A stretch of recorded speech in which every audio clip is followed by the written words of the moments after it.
ওমানের বিপক্ষে ভারতের নিয়ম রক্ষার ম্যাচ, আর এই ম্যাচে এক অপ্রত্যাশিত আউটের শিকার হয়েছে হার্দিক পান্ডিয়া। অভিষেক শর্মা আউট হওয়ার পর সবেমাত্র উইকেটে এসেছেন হার্দিক পান্ডিয়া।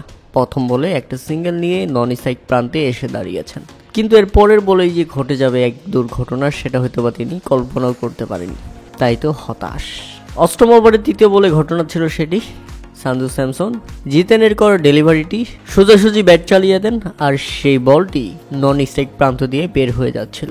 রান নেওয়ার জন্য দ্বার প্রান্ত থেকে বেরিয়ে গেছেন হার্দিক পান্ডিয়া, কিন্তু সেই বোলার কোনো মতে বলটাকে টাচ করে দেন এবং বলটা এসে স্টাম্প ভেঙে দেয়, আর এতে আউট হার্দিক পান্ডিয়া।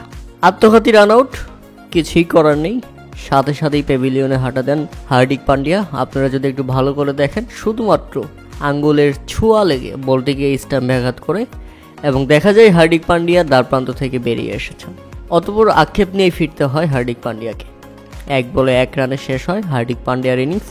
73 রানে ভারত তখন হারায় তৃতীয় উইকেট।